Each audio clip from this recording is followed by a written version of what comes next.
my name is Jessie Hoover, and today I'd like to talk to you about the 4 types of need. The first type of need I'd like to discuss is a normative need. And a normative need is a need defined as falling below a standard established by an authority or a general consensus. So an example would be the number of people in a community who are obese by national obesity standards.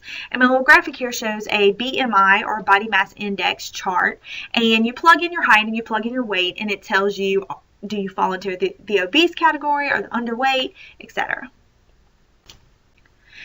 Compare that to a perceived need, which is what people think their need is. So an example of a perceived need would be the number of people in a community who define themselves as fat.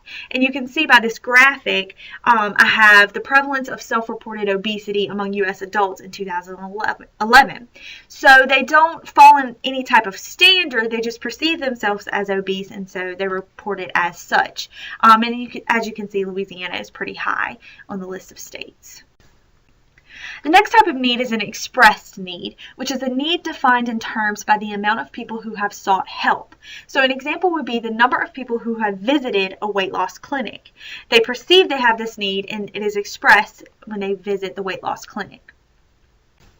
The last type of need is a relative need, which is a need compared to other communities. So if we look at, an example would be if we look at the number of weight loss clinics in New Orleans versus Portland, Oregon, would be an example of a relative need. And when you're doing your needs assessment, you don't necessarily have to have big cities. You can narrow it down and have smaller areas as well.